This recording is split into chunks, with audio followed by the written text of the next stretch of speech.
Near the end of Soul, Joe Gardner gets the gig he's been searching for his entire life.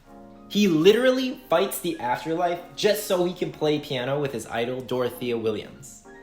But after the show, he feels empty. So Dorothea tells him a story about two young fish, one young, one old. I heard this story about a fish. He swims up to this older fish and says, "I'm trying to find this thing they call the ocean." "The ocean?" says the older fish. "That's what you're in right now." "This?" says the young fish. "This is water. What I want is the ocean." See you tomorrow.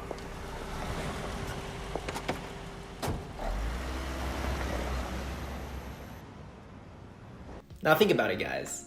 How many times have we told ourselves, when I hit that milestone, get that award, win that championship, then I'll celebrate? After weeks, months, or even years of toiling, working every day to get to that point. Now, what happens once we reach the summit? There's a sense of elation, and then 48 hours later, it disappears. Then a few days pass, and we are confused. I thought I would be happier. You know, perhaps part of the reason we feel this way is because, yes, it's true, happiness is fleeting.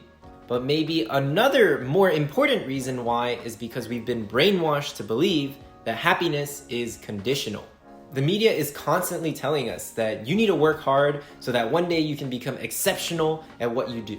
Then once you reach that level of exceptionalness, you'll be recognized by society. And it's only through this recognition that you will live a life of purpose, achievement, and satisfaction.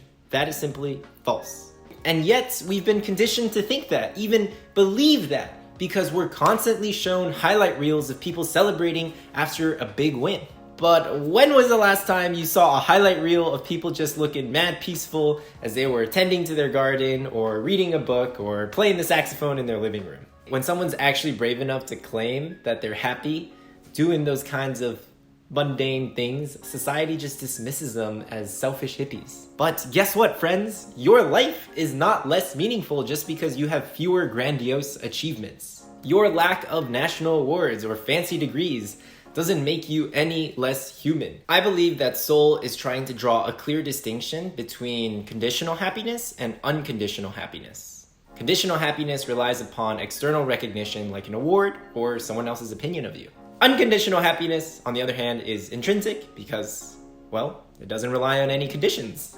And the most beautiful thing about unconditional happiness is that we can access it at any time, whether that's during a subway ride, playing jazz in our living room, or even at the barbershop. And while you might need to train yourself to consistently enter this state, all it really takes is gratitude towards the fact that you are a sentient being, alive at this precise moment in time. That in and of itself is a miraculous feat. If you can express this gratitude consistently, I guarantee that you will live a much more fulfilling and happy life. You know, Soul in particular hit me really hard because I am a spiritual person. I'm not a religious person per se, I'm an atheist, but I have been meditating since I was 13 and basically asking myself these kinds of existential questions for just about as long. What does a life well lived mean or look like? What is the secret to happiness? And finally, why are so many of my Ivy League peers feeling overworked and having existential crises in their early 20s?